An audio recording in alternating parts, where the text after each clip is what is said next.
dikasih Tuhan. Shalom, shalom. Shalom. Shalom. Kita percaya bahwa kasih Tuhan tetap ada bersama-sama dengan kita hari ini. Kita percaya bahwa kuasa Tuhan juga ada bersama-sama dengan kita, karena kita percaya kita bersatu hati, kita bersekutu untuk datang pada Tuhan. Amin ya. Haleluya. Kita akan mulai ibadah kita pada hari ini. Kita mau katakan, Kau Bapa yang mengasihi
Haleluya Yesus, haleluya. Tidak ada satupun kuasa yang melebihi kuasa dari Engkau ya Tuhan. Karena kami percaya Tuhan,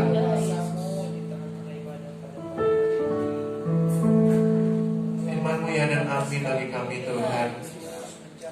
Firman-Mu digenapi Tuhan dalam kehidupan kami Tuhan. Kami percaya itu ya Tuhan. Kami bersyukur Tuhan, kami punyalah seperti Engkau Tuhan. Engkau yang mengerti, Engkau yang peduli, Engkau memahami apa yang di dalam hati kami ya Tuhan. Karena Engkau Allah yang penuh dengan kasih. Kami berterima kasih Tuhan. Karena karya keselamatan-Mu Tuhan, kami dijadikan sebagai anak-anak-Mu ya Tuhan. Kami percaya Tuhan, hadirat Tuhan turun di setiap kami Tuhan, jemaat-Mu Tuhan. Baik kami yang di gereja maupun yang beribadah secara online Tuhan. Kami percaya Tuhan, semua jemaat-Mu Tuhan, semua anak-anak-Mu Tuhan dijamah dengan kuasa-Mu ya Tuhan. Kami percaya itu ya Tuhan. Terima kasih Tuhan, terima kasih Yesus. Pada hari ini Tuhan,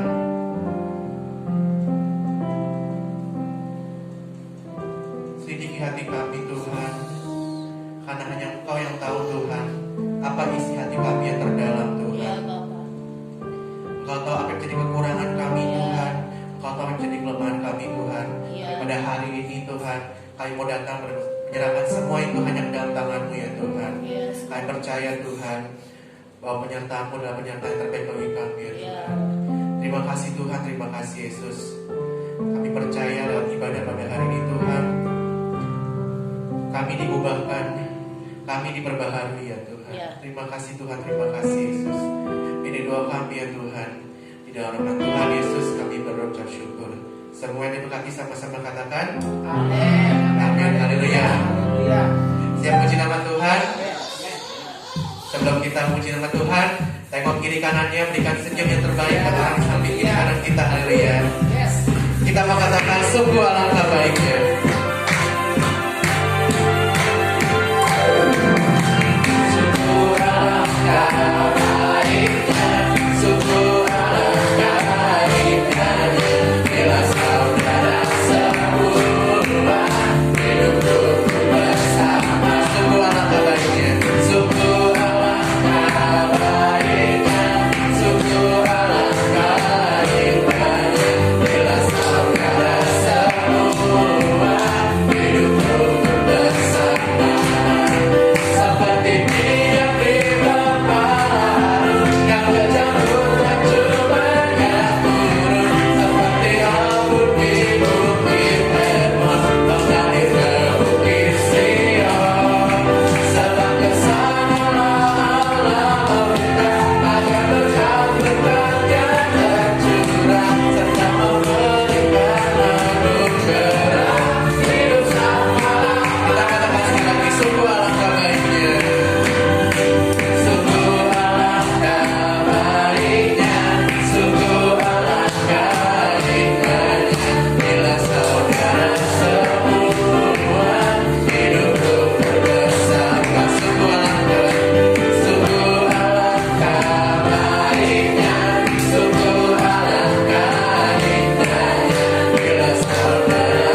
Haleluya. Sungguh alangkah baiknya kasih Tuhan ya. Amin. Haleluya. Kita mau mereka satu pujian lagi, kita mau katakan bersama Yesus.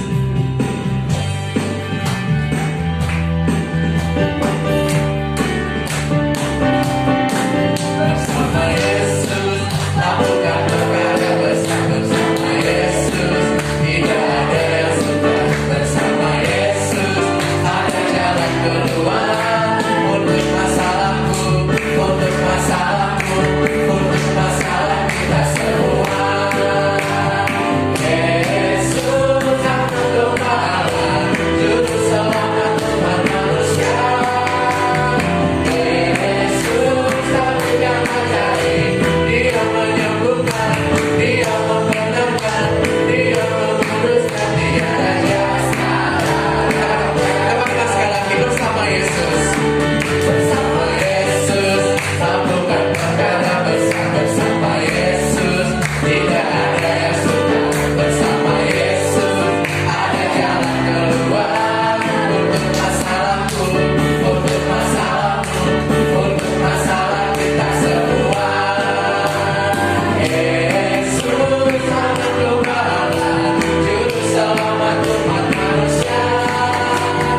Yesus tabib yang ajaib, Dia menyembuhkan, Dia membenarkan, Dia menguduskan, Dia Raja Raja. Yesus Sang Gembala, Yesus Sang Gembala, Juru Selamat umat manusia. Amin Tuhan.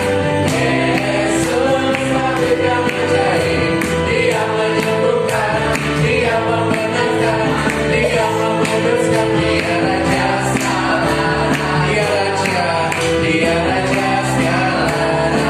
Dia Tuhan, Dia Tuhan segala Tuhan. Haleluya. Hanya Yesus satu-satunya Raja dan Tuhan dari iman kita ya. Amin ya. Haleluya. Dipersilakan duduk. Terima kasih Tuhan.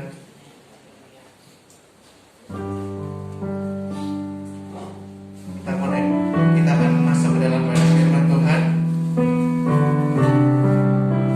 Sebelum diserahkan kepada hamba-Nya, kita menaikkan satu pujian. Pujilah Aku Tuhan. Aku Tuhan, cobalah aku Tuhan.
suara saya jelek karena lagi kemarin ini lantai rumah saya dibongkar,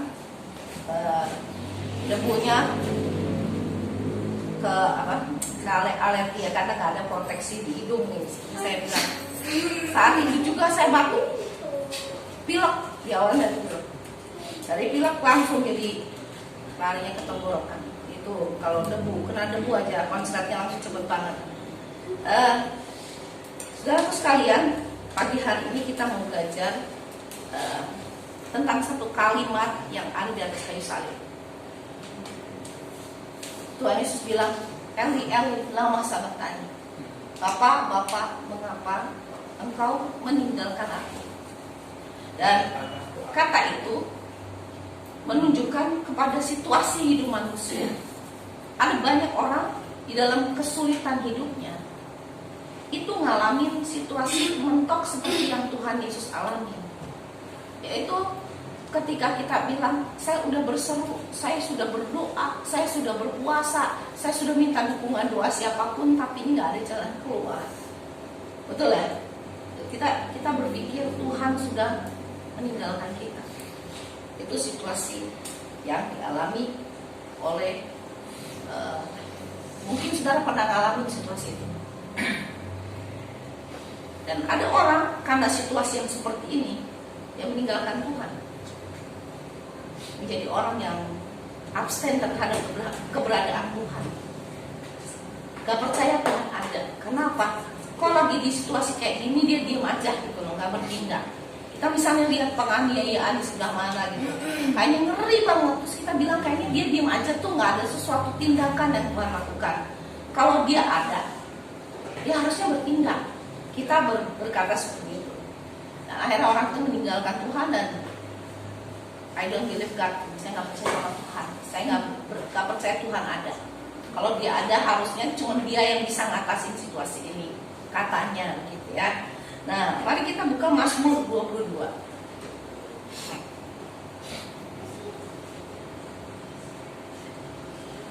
Yang ketemu bilang, amin. Saudara kita baca gantian ya. Saya baca yang ganjil, saudara semua baca yang benar. Allahku, mengapakah engkau meninggalkan aku? Untuk pemimpin biduan, menurut lagu rusak di kala fajar, Mazmur Daud. Allahku, Allahku, aku berseru tetapi engkau tetap jauh dan tidak menolong aku. Allahku, aku berseru-seru pada waktu siang, tetapi engkau tidak menjawab. Dan pada waktu malam, tetapi tidak juga aku tenang. Padahal Engkau yang kudus yang bersemayam di atas puji-pujian Saraya.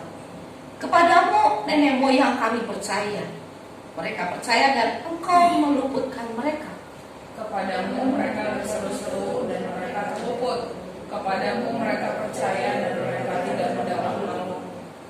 Tetapi aku ini ulat dan bukan orang, celah bagi manusia, dihina oleh orang banyak.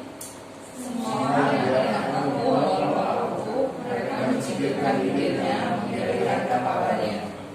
Ia menyerahkan kepada Tuhan. Dialah dia yang meluputkannya. Dialah dia yang melepaskannya. Bukankah dia berkenan kepadanya? Ya Engkau yang mengampuni aku dari kandungan, Engkau yang membuat aku aman pada dada ibuku. Kepadamu aku diserahkan sejak aku lahir. Sejak dalam kandungan ibuku, Engkaulah Allahku. Jangan menjauh daripadaku, sebab kesusahan telah dekat dan tidak ada yang menolong.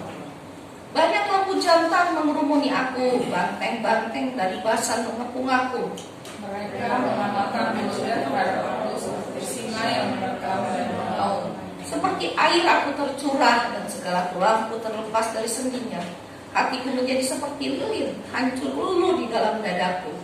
Kekuatanku kering seperti belin, lidahku melekat pada lengan ibuku, dan dalam debu maut kau letakkan aku. Sebab anjing-anjing mengurumuni aku, gerombolan penjahat mengepung aku. Mereka menusuk tangan dan kakiku. Segala kelompok bagi itu, mereka menonton, mereka memandangi aku. Mereka membagi-bagikan pakaianku di antara mereka, dan mereka membuangmu di atas jubahku. Tetapi engkau Tuhan janganlah jauh ya kekuatanku, segeralah menolong aku. Lepaskanlah aku dari pedang dan nyawaku dari cengkraman anjing. Selamatkan aku dari mulut singa dan dari tanduk banteng. Engkau telah menjawab aku. Aku akan memasyurkan namamu kepada saudara-saudaraku dan memuji-muji engkau di tengah-tengah jemaah. Amin. Sampai situ aja ya. Saudaraku, kalau kita baca ini sebenarnya ini ada unsur nubuatan tentang siapa? Yesus. Tentang Yesus ya. Tentang Yesus.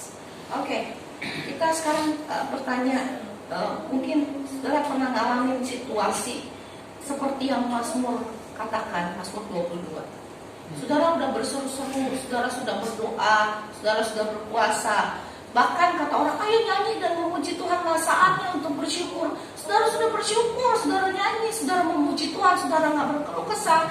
Tapi sepertinya Tuhan tidak bertindak untuk menolong saudara.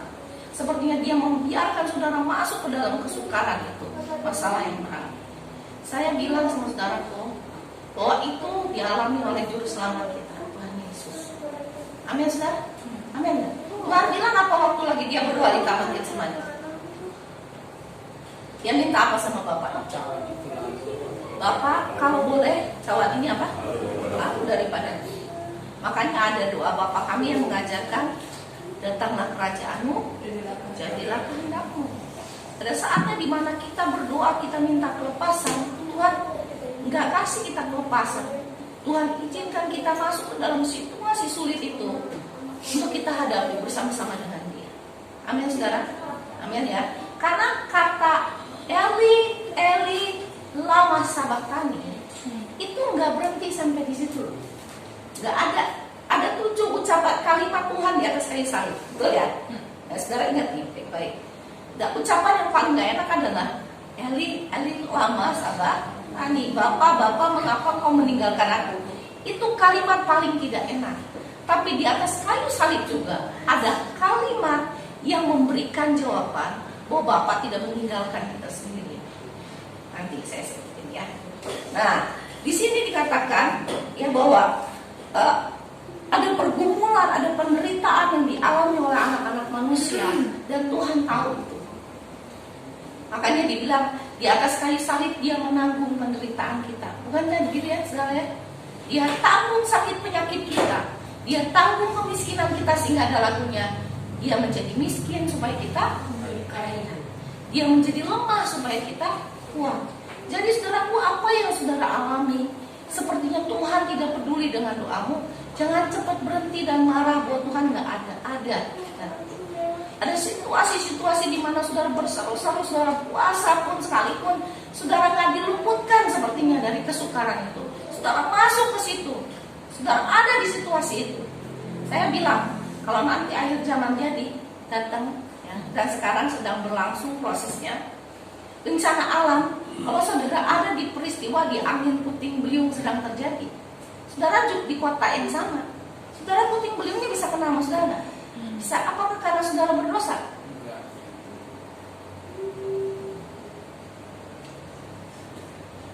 Saudara udah berseru dalam nama Tuhan Yesus, tetap aja atap saudara cabut. Bisa nggak? Saudara didengar nggak doanya Mas Tuhan? Saudara dilayakan nggak sama Tuhan? Dilayakan, tapi izin Tuhan terjadi. Betul nggak? Betul nggak? Ada orang yang kena COVID. Ada dulu lagi awal-awal COVID terjadi. Dan hamba Tuhan bilang, oh masa ke gereja aja takut sama COVID, kan gitu ya? Banyak hamba Tuhan yang mati karena COVID. Banyak anak Tuhan yang mati karena COVID. Banyak, lumayan, banyak loh, banyak banget sebenarnya. Itu terus tuh nggak lewat, kena juga karena COVID. Apa karena kita jahat? Itu yang saya pernah ngomongin di mimbar ini, bahwa ada satu misteri yang kadang-kadang saya suka diem, itu saya suka merenung kalau ada peristiwa seperti itu ya, di wabah itu. Ada orang yang jaga kesehatannya, luar biasa jaga kesehatannya dan gak pernah masuk rumah sakit karena COVID, pulang dengan cepatnya ke rumah Bapak. Ada orang yang udah punya penyakit parah secara usia nggak memenuhi syarat, saudara ya, udah tua, kena COVID, udah dikasih oksigen tambahan, hidup sehat lagi loh. Saudara, misteri nggak? Misteri loh, saudaraku. Kita bilang kutukan, ada yang bilang kutukan gitu ya. COVID itu kutukan dari setan, bla bla bla bla bla. Tapi saya mau bilang sama saudara satu kebenaran. Ketika wabah terjadi, mau anak Tuhan, bukan anak Tuhan, wabah itu akan berkunjung. Soal saudara ya. Dan Tuhan yang memberikan izin kalau saudara harus mati pakai cara itu atau tidak. Itu yang saya bilang. Kenapa? Karena saya lihat sendiri, saya buktikan sendiri. Orang yang begitu proteksi banget dengan kesehatannya, jaga banget semua yang dibilang pemerintah, kau pulang dengan cara itu sehat. Masalahnya yang pulang tuh yang sehat-sehat sebenarnya. Betul nggak? Nah, tapi saya juga tidak mengamini kalau saudara sembrono dengan hidup saudara. Karena firman Allah bilang, kalau ada wabah, orang berhikmat tuh ngapain katanya?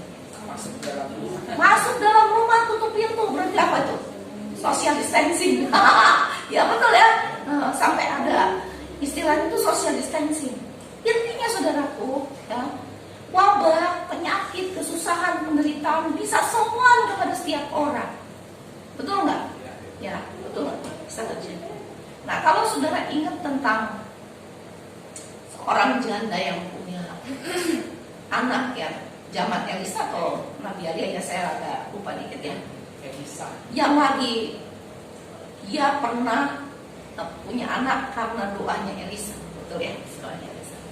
Lalu ketika terjadi musim kelaparan, ya, dia diluputkan karena Elisa suruh dia pergi ninggalin perempuan Sunam, ya perempuan Sunam, suruh ninggalin negerinya. Tuhan pelihara pada masa kelaparan kemarau yang sangat panjang bertahun-tahun. Dia diluputkan Tuhan, sehingga waktu dia kembali lagi pun Tuhan jagai harta bendanya, dikembalikan kepada dia.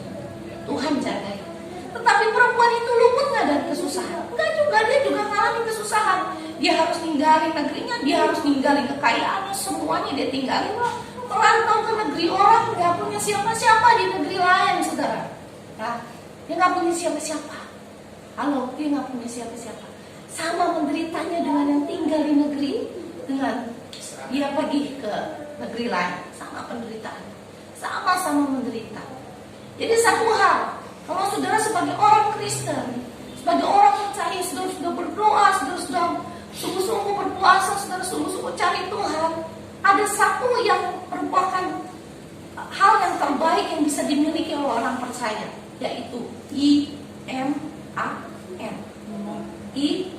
Iman. Bahwa apa?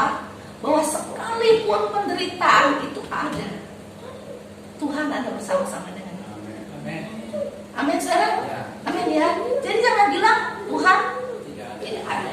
Nah, ini saya punya cerita seorang penginjil terkenal, sahabat baiknya Billy Graham, si Templeton, Bapak Templeton. Dia pengkhotbah yang sangat terkenal di masanya. Dia pernah membawa 1,5 juta orang di dalam khotbah dan pelayanannya untuk menerima Tuhan Yesus sebagai juru selamat.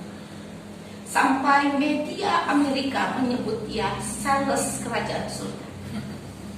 Dan benar juga sih, dia cuma sales. Kenapa? Karena satu kali dia nonton TV, dia melihat penderitaan perempuan Afrika. Karena dulu ingat kita ya, ingat Nigeria, kita ingat negara-negara Ethiopia. Itu saking susahnya terhadap air sampai mereka mati karena kelaparan. Betul ya? Lalu dia marah sama Tuhan, kalau Tuhan ada, karena tiba-tiba terbesit di pikirannya gitu. Ya kenapa dia meninggalkan Tuhan dan dia menjadi agnostik, ya tidak percaya Tuhan, pokoknya gitu. Dia bilang alasannya satu, kalau Tuhan ada, kenapa Tuhan biarin perempuan itu yang dia lihat di TV itu sampai kurus kering, perutnya busung, nggak ada air. Yang dibutuhkan oleh orang-orang itu pada saat itu adalah cuma ada air hujan turun di negeri itu. Tapi Tuhan gak turunkan air hujan. Lalu dia meninggalkan Tuhan. Templeton cuma seorang sales yang memberitakan tentang bahwa Yesus juru kerajaan surga. Dia bukan putranya Tuhan, anak-anak raja. Kalau dia tahu dia anak raja, dia nggak akan tinggalin Tuhan karena itu. Tapi dia benar-benar sales ya. Dia cuma memberitakan setelah dia lihat situasi yang sulit, dia bilang apa? Kan kayak sales kan nggak cocok pekerjaan ini buat saya, sama kan kayak gitu ya. Atau barangnya cuma merek nomor 1 doang, padahal kenyataannya enggak, kan gitu. Nah, itu sales namanya. Dan dia tinggalin Tuhan, akhir kehidupannya hancur teman-teman. Karena kita jangan jadi seperti itu. Kita ikut Tuhan sekian lama, kita melayani Tuhan. Ada satu titik mungkin dalam peristiwa kita ngalamin kayak doa kita untuk di plafon, ya, nggak dijawab, kesusahan kayaknya nggak berhenti dalam saya dan saudara. Jangan pernah bilang Tuhan meninggalkan kita. Dia ada bersama dengan kita. Amin, saudara. Dia akan tinggal kita. Amin. Amin. Amin. Amin, saudara. Harus bilang amin dengan diri kita sendiri. Bahwa ada di atas segala penderitaan itu harus ada iman. Saya suka dengan doanya Sadra Mesak Abednego ketika mereka dibawa ke dapur perapian. Sekalipun Allahku tidak menolong aku tidak akan pernah menyembah dewa Tuhan. Amin, saudara. Itu iman namanya. Sekalipun. Apaku pernah bilang, kalau pohon ara dan anggur tidak berbuah, kalau hasil ladang mengecewakan dan ladang tidak ada hasil, tapi apakah beria-ria di dalam Tuhan? Wow. Sekalipun itu sepertinya nggak ada berkat Tuhan, betul mas Dan? Tapi dia bilang aku akan beria-ria karena Tuhan. Itu iman. Jadi saudara, hal yang paling penting dari hidup orang percaya adalah ketika engkau ada di sudut terendah dalam hidupmu, situasi di mana Tuhan sepertinya nggak jawab engkau, yang dibutuhkan oleh kita saat itu adalah iman. Amin, saudara? Amin. Iman. Dan itu ada. Makanya Yesus mewakili di atas kayu salib. Dia berseru, Eli, Eli, lama sabachthani. Nah, tapi saudara tahu di atas kayu salib Yesus pernah bilang apa? Ketika ibunya kehilangan anaknya, ketika murid yang dikasihnya itu merasa sangat kehilangan, patah hati karena Tuhan yang mati di atas kayu salib, Yesus bilang apa kepada Yohanes? Kepada ibunya. Saudara, dia bilang apa? Ibu, inilah anakmu. Tuhan sedang bilang apa? Kamu gak sendirian, aku ada di sini. Terus dia bilang sama Yohanes, Yohanes, ini ibumu. Betul nggak, saudara? Betul nggak? Betul nggak, saudara? Betul. Dia sangat care, walaupun dia ada di atas kayu salib di dalam penderitaan, dia sangat care dengan kita. Dia peduli dengan kita, dia ada bersama-sama dengan kita di dalam penderitaan itu. Nah, memang masalahnya waktu kita mengalami kesusahan dan belum ada jalan keluar, kita sepertinya nggak bisa memandang Tuhan. Kita seperti nggak bisa dengar dia bicara. Kita sepertinya dibutakan atau tidak paham kebenaran firman Allah. Yang ada di pikiran dan di hati kita itu cuma masalah ini kapan selesai dari hidup saya. Kita ngubeng di situ sama masalah kita dan kita bilang, ini gimana ngatasinnya? Sulit banget masalah ini. Aduh, bisa nggak ya gue ngadepinnya? Aduh, sanggup nggak ya gue ngadepinnya? Itu fokus kita terus ke situ sampai akhirnya kita sesak napas, saudara. Akhirnya jadi kita sakit segala macam karena kita fokus terus ke situ. Sebentar jalan keluar belum kita dapetin. Tetapi kita harus belajar, saudara, dari kebenaran ini. Satu kebenaran yang luar biasa. Bahwa waktu kita merasa Tuhan meninggalkan kita, ingatlah kata Habakuk. Kalau pohon ara, pohon anggur, ladang-ladang tidak menghasilkan, kambing domba terhalau dari kawanannya, tapi aku akan beria-ria di dalam Tuhan. Amin, saudara. Alasan orang percaya itu bukan gila, saudara. Ya. Kenapa saudara walaupun situasi sulit sepertinya berkat disingkirin dari hidup saudara, kenapa punya alasan untuk beria-ria? Karena Tuhan bilang sendiri, ini iman yang bekerja tuh di sini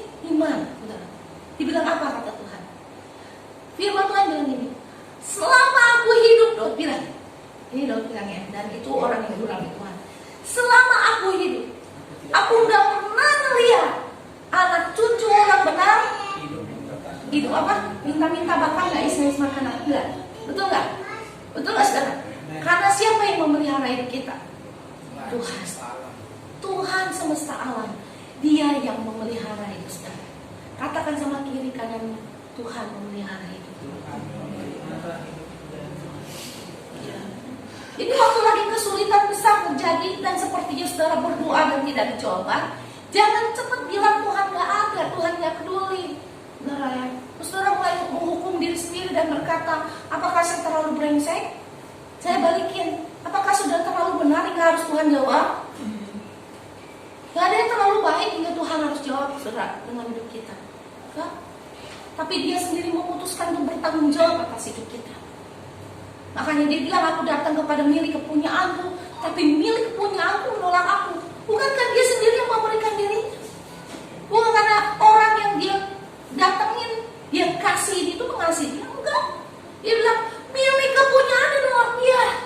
Saudara, jadi intinya, saudara doamu dijawab nggak dijawab Tuhan, bukan nunggu kamu sempurna di hadapannya baru doamu dijawab. Dia cuma nunggu iman bahwa kamu percayai dia. Kapan kesempurnaan itu proses hidupmu setiap hari ketika kau berjalan dengan Tuhan, kau dipenuhi Roh Kudus, hidupmu diubahkan tiap hari. Itulah karya dari Tuhan, karya dari sebuah persekutuan yang karib dengan Tuhan yang mengubahkan hidup. Tetapi yang menjadi dasar Tuhan menjawab hidup kita bukanlah kita terlalu saleh atau kita kurang saleh dan tidak dijawab, tapi ada rencana Tuhan di atas semua yang terjadi dalam hidup kita. Iblis mengizinkan penderitaan, kesusahan terjadi atas Ayub, atas orang-orang benar sebelum kita, atau atas hidup kita untuk menghancurin hidup kita. Tapi Tuhan mengubahnya untuk mendatangkan kebaikan bagi setiap orang yang mengasihi Dia. Amin, saudara? Amin, itu janji. Jadi saudaraku jangan, kalau ada persoalan, ada penderitaan, ada masalah yang melimpah di dalam hidup saudara, fokusmu bukan itu. Coba saudara fokusin ke situ, nggak ada jalan keluar. Yakin? Benar nggak? Benar nggak? Coba isinya gini, aduh kapan selesai masalah gua? Jadi selesai nggak tuh masalah saudara bikin gitu? Enggak. Aduh gimana ya gitu. Terus saudara putar di situ putar. Padahal Tuhan sudah bukain pintu-pintu yang lain itu untuk mendatangkan berkat bagi hidupmu. Kau nggak bisa lihat karena kau terus begitu di situ terus menderita, terus marah dengan Tuhan, terus malas berdoa dan berpikir bahwa Tuhan nggak peduli dengan hidupmu. Maka benar-benarlah kamu ngubah di situ. Nah waktu ada persoalan yang berat, ingatlah karya Tuhanmu di atas kayu salib.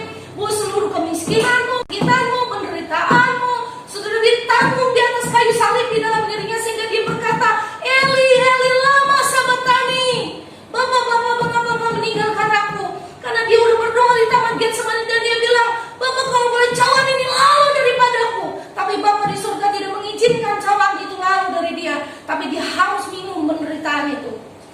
Cawan penderitaan itu. Dan dia tanggung. Itu bukankah bukti kasih? Bukankah itu bukti bahwa Tuhan tidak meninggalkan kita? Bahwa dia sengaja rela mati di atas kayu salib, saudara, karena dia mengasihi kita. Jadi jangan pernah bilang, Tuhan tanggung banget. Kalau cuma dia pengen nyelamatin kita supaya masuk surga, dan setelah kita jadi anaknya, dia biarin kita menderita. Tanggung karya keselamatannya, saudara. Betul nggak? Dia sedang mempermainkan kita namanya. Tapi dia bukan Allah yang mempermainkan kita. Dia adalah Allah yang setia. Sekalipun kamu gak setia, aku setia. Nah kesetiaan itu dibuktikan apa? Penyertaan yang permanen. Amin, saudara? Penyertaannya permanen. Gak cuma ngajakin masuk surga sampai ditinggalin. Sales. Dia bukan sales. Dia jalan keselamatan. Makanya dia bilang, mintalah apa saja kepadaku di dalam namaku, maka aku akan melakukannya bagimu. Jadi itu janji penyertaan yang permanen, bukan insidental sewaktu-waktu. Setiap waktu dia, ketika saudara perlu, dia akan jawab hidup kita. Amin. Nah, jadi kalau lagi kita minta sesuatu doanya belum dijawab, tidak dijawab, kesukaran sedang begitu berat di dalam hidupmu, tinggal tenang. Di dalam tinggal tenang terletak kekuatan kita. Amin, saudara. Ada jalan keluar nggak? Ada jalan keluar. Pasti ada. Nah, saudara pernah baca, wartawan ini dia juga fotografer, dia foto anak yang lagi perang, itu sakit saking kurusnya, nggak ada makanan, kurus kering itu tuh diam di jalan, terbaring di jalan, dan dia foto, dan fotonya itu menjadi terkenal, viral. Tapi nggak lama kemudian dia bunuh diri. Kenapa? Katanya karena dia stres, dia merasa tertuduh. Kenapa? Karena waktu dia abadikan foto anak itu, dia tidak berbuat apapun untuk anak itu. Dia meninggalkan anak itu kurus kering, kelaparan di situ, dan dia merasa tertuduh. Dan dia akhirnya mati bunuh diri. Keputusan, saudara. Keputusan setiap orang ketika melihat peristiwa atau mengalami satu peristiwa kehidupan untuk mengambil tindakan apa, itu keputusan saudara. Saudara mau ngomel-ngomel di tengah kesusahan, itu keputusanmu.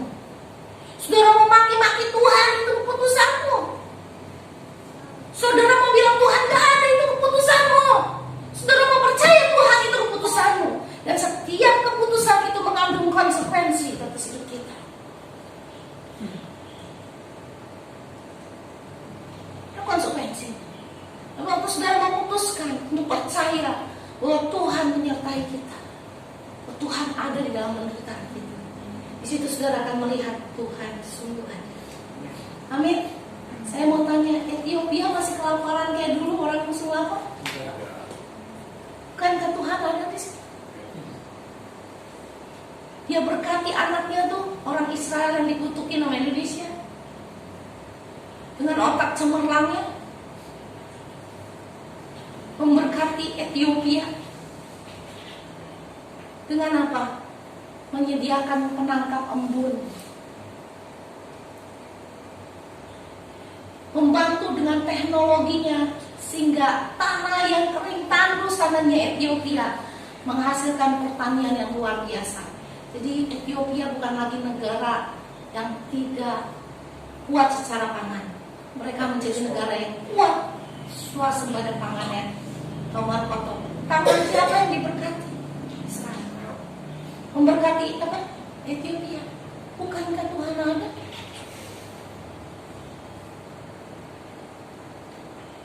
Indonesia memutuskan mengutuki Israel.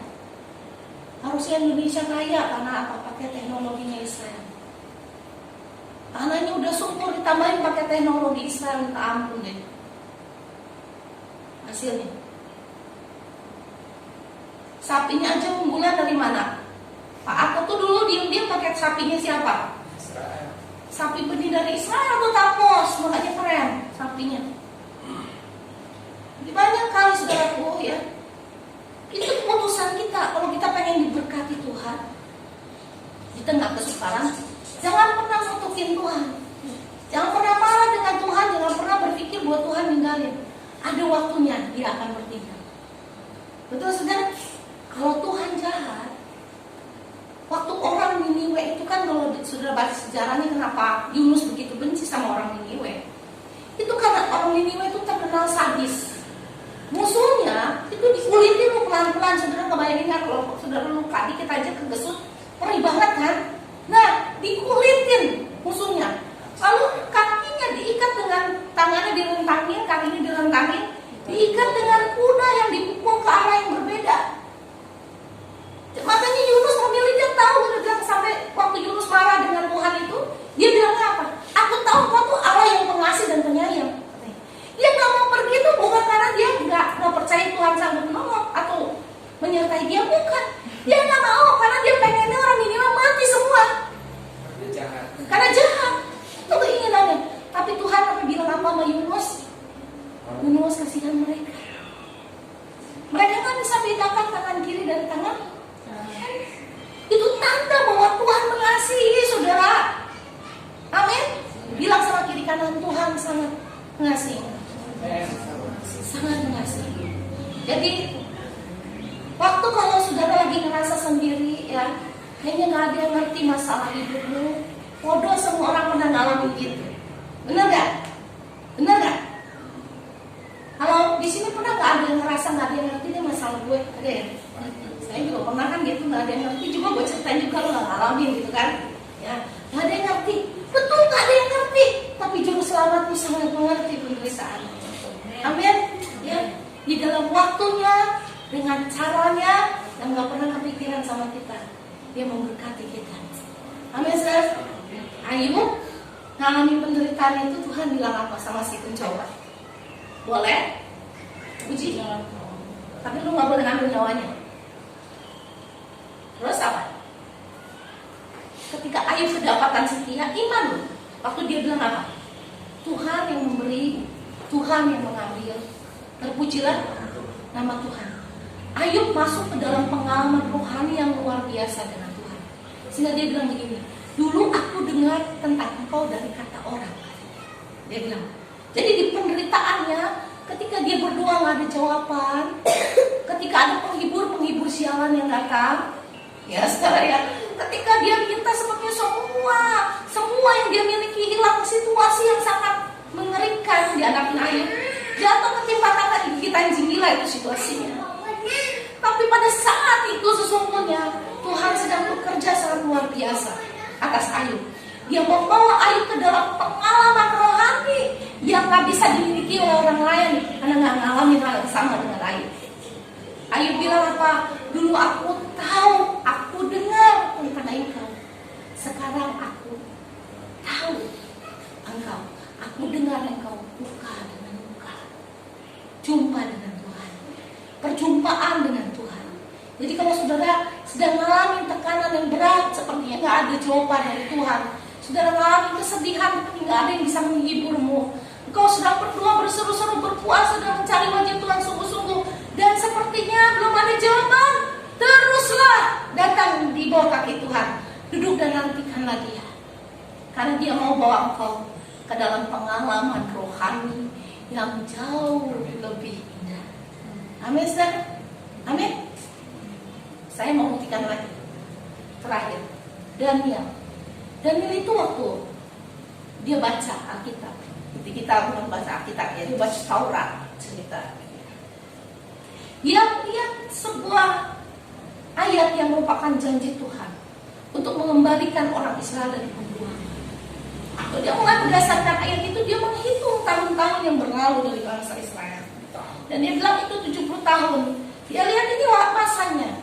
Ini masanya. Harusnya bangsa saya lepas. Dia mulai berpuasa dan dia berdoa kepada Tuhan. Lalu waktu dia berpuasa dan berdoa, dia tinggal nemuin jawaban. Menurut aku dia gak nemuin jawaban, gak dengar suara apapun ya, dan dia puasa lagi sampai akhirnya Tuhan menyatakan dirinya, Daniel, sejak pertama kamu berdoa, aku sudah berikan jawabannya. Tapi kerajaan Persia itu roh-roh jahat di udara menghalangi doa itu, jawabannya sampai kepadamu. Jadi kalau saudara bilang saudara menderita dan Tuhan gak peduli, no, Dia peduli. Tapi si iblis dengan tentaranya gak ingin saudara terus dekat dengan Tuhan. Dia pengen saudara patah hati dan ninggalin Tuhan, saudara kecewa dan out dari kehidupan yang kekal. Dihalangi. Tekunlah berdoa, tetaplah nantikan Tuhan, sekalipun sepertinya langit dibentengi beton sehingga doa saudara tidak terjawab. Sekalipun jalan di depanmu sepertinya penuh dengan ranjau dan saudara nggak bisa melewatinya, percayalah bahwa Tuhan ada bersama-sama dengan kita dan Dia menjawab doa kita melampaui apa yang dapat kita doakan, kita pikirkan, kita rasakan. Amin, saudara. Dia setia. Jadi setialah sampai Tuhan datang. Karena pada masanya nanti, baik orang benar maupun orang jahat akan mengalami kesusahan yang besar menjelang hari Tuhan. Tetaplah setia, nantikanlah Tuhan, nantikanlah Dia, carilah wajahnya. Waktunya lebih dekat. Setia sama Tuhan. Jangan berpikir kalau saya khotbah seperti ini, saudara berhenti kerja. Saudara berhenti mau. Karena kata berjaga-jaga itu bukan berarti saudara melek 24 jam terus berdoa nggak berhentinya menunggu kedatangan Tuhan. Tapi kata itu mengandung arti Waktu Tuhan bilang ada 2 orang di ranjang sedang tidur, satu diangkat, satu ditinggal. Intinya apa? Di belahan bumi yang lain ada orang yang sedang tidur, betul ya? Dan satu diangkat, satu ditinggal, itu artinya apa? Secara rohani yang di sebelahnya tidak pernah tidur secara rohani, yang satu tidur secara rohani, betul ya? Nah, ada orang sedang di ladang, sedang mengirit padi katanya, satu ditinggal, satu diangkat. Itu menunjukkan apa? Bukan aktivitas fisik, tapi bicara tentang aktivitas rohani kita. Sekalipun kita kerja, sekalipun kita tidur, janganlah rohani kita tidur. Jadi saudara bermimpilah, tetap bekerjalah yang baik, lakukanlah aktivitasmu, dan jangan pernah tinggalkan Tuhan. Amin. Karena Dia datang seperti pencuri di malam hari. Nah, ada yang tahu. Ya. Saya tutup kesaksian dengan ini. Seorang hamba Tuhan yang saya kagum sebenarnya sama hamba Tuhan ini. Saya berpikir satu kali saya akan ke negerinya. Itu TB Joshua. Orang sangat diurapi Tuhan. Dipakai Tuhan sangat luar biasa untuk melakukan pelayanan kesembuhan, bahkan membangkitkan orang lain. Tapi pada usianya yang ke-57 baru aja di bulan Juni, dia dipanggil Tuhan dan meninggal. Saya bilang, gak jadi dong mimpiku pergi ke sana ya, ketemu dengan dia. Sebelum dia pergi, 2 minggu sebelumnya, dia bilang sama jemaatnya yang selalu datang ke gereja itu, dia bilang, ada waktu untuk segala sesuatu, ada waktunya. Ada waktunya untuk datang ke sini, ada waktunya untuk pulang. Lalu 2 hari sebelum dia meninggal, dia kasih pesan kepada pengerja-pengerja tim satunya dia bilang, berdoalah dan berjaga-jagalah. Ada orang yang komentar tentang kematian TB Joshua. Dia hamba Tuhan yang bisa membangkitkan orang mati, tapi dia tidak bisa membangkitkan dirinya. Dan saya bilang orang yang komen itu tolol. Karena yang membangkitkan bukan TB Joshua, Tuhan. Iya kan? Rasul Paulus juga pernah bangkitin orang mati. Tapi dia mati nggak? Dia mati karena bukan Paulus yang bangkitin orang mati. Siapa? Tuhan ya. Jadi kita jangan sampai komentar itu nggak ngerti kayak komen itu Muslim atau Kristen. Tapi kalau orang Kristen sampai komen gitu, orang Kristen itu bodoh gitu ya. Kenapa? Karena yang bisa bangkitin cuma Tuhan. Karena pada akhirnya semua yang hidup pasti mati. Cuma Tuhan yang hidup yang bisa membangkitkan dan menghidupkan orang. Di akhir ini semua sekarang khotbah saya, tetaplah teguh di dalam Tuhan. Seberat apapun beban yang sudah aku alami, carilah wajahnya. Karena Dia yang berjanji setia. Jangan pernah hilang iman percayamu.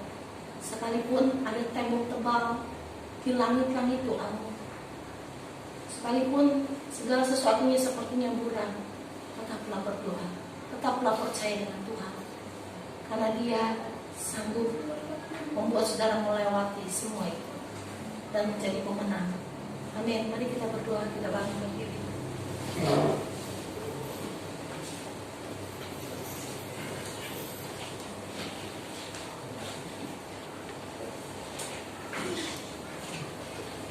Bapa di surga,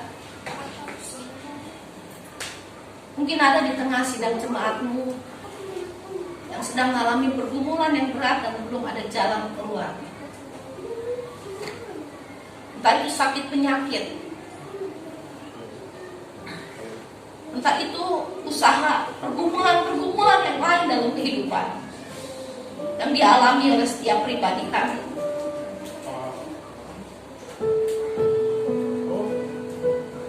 Mereka sudah berdoa, sudah berpuasa, sudah melakukan apa saja yang mungkin untuk membuat mereka lepas dari persoalan.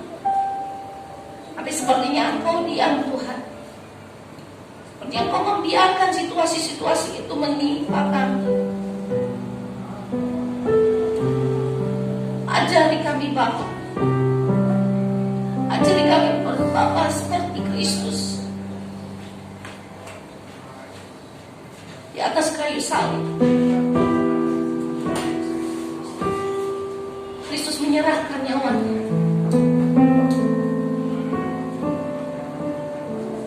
Dia pernah minta supaya cawan itu, penderitaan itu lalu, tapi Bapa meminta untuk dia meminum cawan penderitaan itu. Seringkali kami minta penderitaan kami berlalu, kesukaran dalam hidup kami berlalu, tapi Tuhan mengatakan kami harus terus meminum penderitaan itu. Seringkali kami berdoa mencari wajah-Mu dan sepertinya Kau diam dan kami tidak mendengarkan suara-Mu. Tapi di atas kayu salib yang sama Tuhan, ketika Engkau berkata, Eli, Eli lama sabachthani, Bapa, mengapa Engkau meninggalkan aku? Di atas kayu salib itu Tuhan, Engkau membuktikan bahwa Bapa tidak meninggalkan Engkau. Pada saat itu, bukan hanya Engkau peduli kepada ibumu, kepada muridmu, tapi pada saat itu pula kami melihat Bapa tidak tinggal diam. Tabir bait suci terbelah. Hubungan yang renggang antara kami dengan Bapa di surga, hubungan yang terpuruk, terselubung dengan tirai dosa yang belum terhapus, dikoyak oleh kematian. Kami bisa memanggil Engkau Bapa. Kami berterima kasih untuk penyertaan yang sempurna. Di atas kayu salib itu pula Tuhan, Engkau menunjukkan bahwa di tengah penderitaan kami tidak pernah sendiri. Saat yang sama Engkau membuktikan bahwa Engkau mengasihi Kristus dan Engkau mengasihi kami. Bumi menjadi gelap gulita dan bumi bergoncang. Tuhan, di tempat yang sama pula ketika Engkau naik di atas kayu salib, Engkau mengingat seorang penjahat di sebelah, dan Engkau berkata, hari ini Engkau bersama dengan aku di Firdaus. Tuhan Yesus, terima kasih bahwa pada masa-masa yang sulit dari hidup kami bisa mengenal kayu salib, di mana Engkau rela menderita, rela tanggung semua kelemahan kami, dosa kami, sakit penyakit kami di dalam diri-Mu, supaya kami menjadi kuat, supaya iman kami teguh, supaya kami terus maju di dalam Tuhan, apapun situasi hidup kami. Karena kami tahu satu hal Tuhan, bahwa di luar Engkau kami tidak bisa berbuat apa-apa, dan di dalam Engkau kami lebih dari pemenang. Terima kasih Bapakku, terima kasih Tuhan. Kiranya Tuhan menguatkan setiap jemaat-Mu untuk tetap teguh di dalam Tuhan sampai Tuhan memanggil kami. Terima kasih Bapa. Dalam nama Tuhan Yesus kami berdoa. Amin.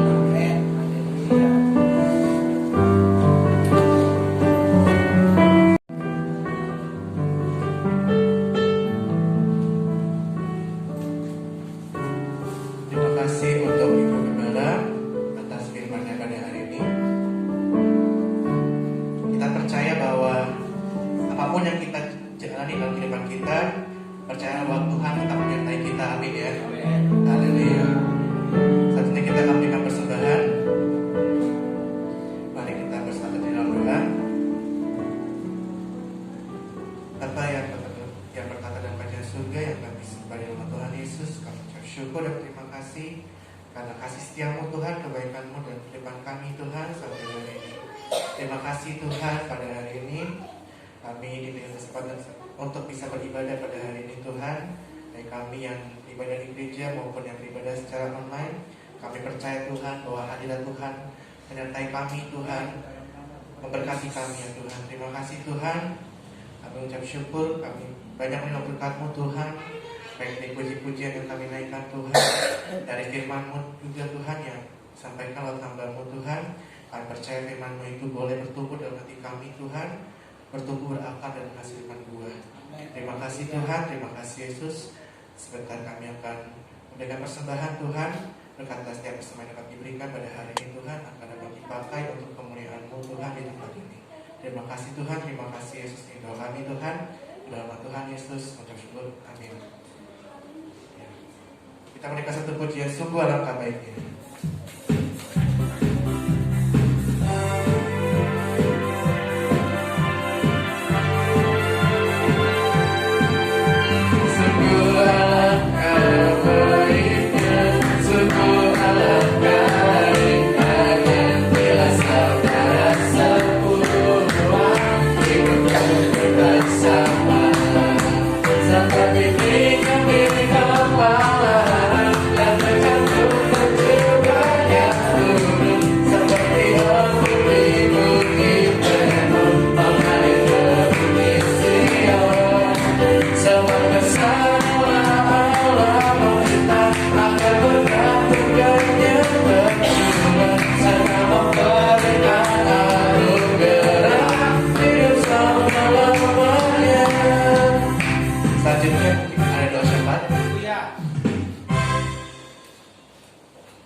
Kita satu dalam doa.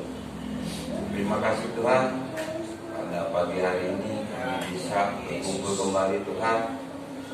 Kami mengucap syukur atas penyertaan-Mu Tuhan, atas pemberian-Mu Tuhan. Kami bisa beribadah ya Tuhan kembali di dalam gereja ini ya Tuhan. Itu karena kasih karunia-Mu ya Tuhan yang luar biasa buat kami Tuhan. Tuhan, kami berdoa Tuhan, biarlah ya Tuhan ketakutan ini ya Tuhan dari segala virus, dari segala bakteri ya Tuhan yang selalu kami pikirkan, kami renungkan ya Tuhan, yang menjadi ketakutan kami ya Tuhan untuk bisa berkumpul kembali ya Tuhan. Di dalam nama Tuhan Yesus kami berdoa ya Tuhan, Kau patahkan ya Tuhan kuasanya Tuhan virus ini ya Tuhan. Biarlah bumi Indonesia ini ya Tuhan terbebas ya Tuhan dari segala macam virus bahaya yang ada di Indonesia ini. Biar kami bisa beribadah dengan tenang ya Tuhan, tanpa pikiran apapun yang menakutkan buat kami Tuhan. Kami tahu Tuhan Kau Allah yang sanggup Tuhan membasminya ya Tuhan, bahkan membunuhnya segala macam ketakutan kami Tuhan. Tuhan Yesus, kami berdoa Tuhan buat jemaat ya Tuhan yang sampai saat ini dia belum bisa datang ya Tuhan, entah apa dia ketakutannya Tuhan, apa dia sakit Tuhan. Kami percaya Tuhan kuasa darah-Mu Tuhan menyembuhkan, bahkan memulihkannya Tuhan dari segala ketakutannya ya Tuhan. Biar mereka datang Tuhan buat minggu depannya Tuhan untuk bisa beribadah bersama-sama kami ya Tuhan. Biarlah mereka dilepaskan rasa ketakutannya Tuhan, biar berseru bersama jemaat yang lain untuk memuji dan memuliakan nama-Mu Tuhan. Kami juga berdoa Tuhan buat bangsa Indonesia ini ya Tuhan. Biarlah bangsa Indonesia ini ya Tuhan tetap maju, tetap stabil ekonominya ya Tuhan. Biarlah seluruh rakyat Indonesia bisa bekerja kembali Tuhan. Segala yang usahanya mengalami kevakuman ya Tuhan, biarlah di minggu depan Tuhan biar bisa eksis kembali perusahaannya Tuhan. Segala usaha apapun, pekerjaan apapun ya Tuhan, biarlah Kau yang memulihkannya Tuhan. Biar Indonesia ini maju Tuhan dengan kepemimpinan Presiden kami Jokowi ya Tuhan. Biarlah ya Tuhan segala menterinya juga Tuhan diberikan kuasa Tuhan untuk bisa mengatur Indonesia ini lebih baik lagi ke depan Tuhan. Kami juga berdoa Tuhan buat gembala sidang kami dan Bang Uli. Berkati ya Tuhan segala kebutuhannya, segala keselamatannya, segala kesehatannya Tuhan.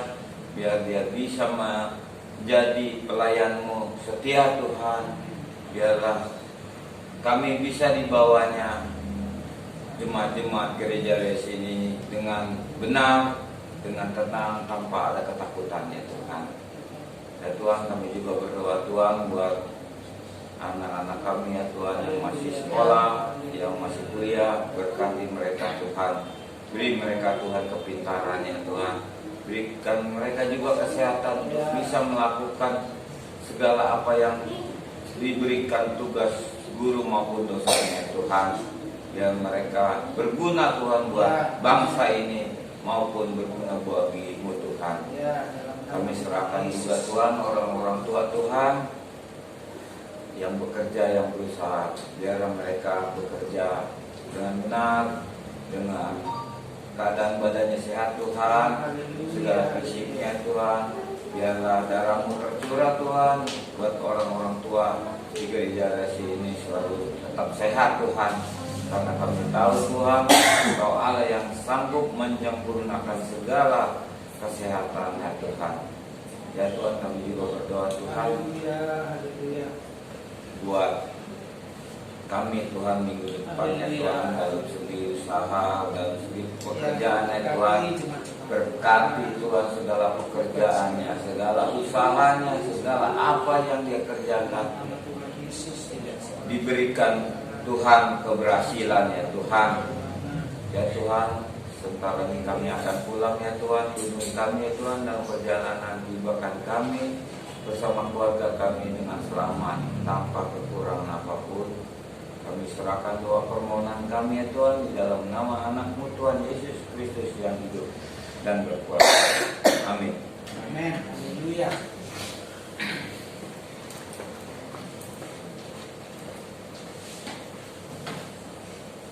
Ibu Bapak, mari kita bangkit berdiri. Dan sebelumnya saya mau kasih pengumuman. Kita diundang oleh Sarah dan Rocky, rumahnya mau ucapan syukur ya. Terus kita juga mau berdoa supaya rumah itu menjadi rumah berkat ya. Rumah di mana Tuhan ada di sana. Kita nanti datang ya ke rumahnya ya. Terus ini selesai ini kita langsung aja ke situ gitu. Nah, ke rumahnya. Kita mau angkat tangan kita saudara kepada Tuhan. Kekasih Tuhan, cahaya wajah Tuhan menyinari kita. Tangannya yang baik serta penuh kemurahan ada di atas hidup kita. Karena itu terimalah berkat dari Allah Bapa, kasih sayang dari Tuhan Yesus, pimpinan dan penyertaan dari Roh Kudus memimpin langkah kita sampai Maranatha Yesus kembali. Haleluya.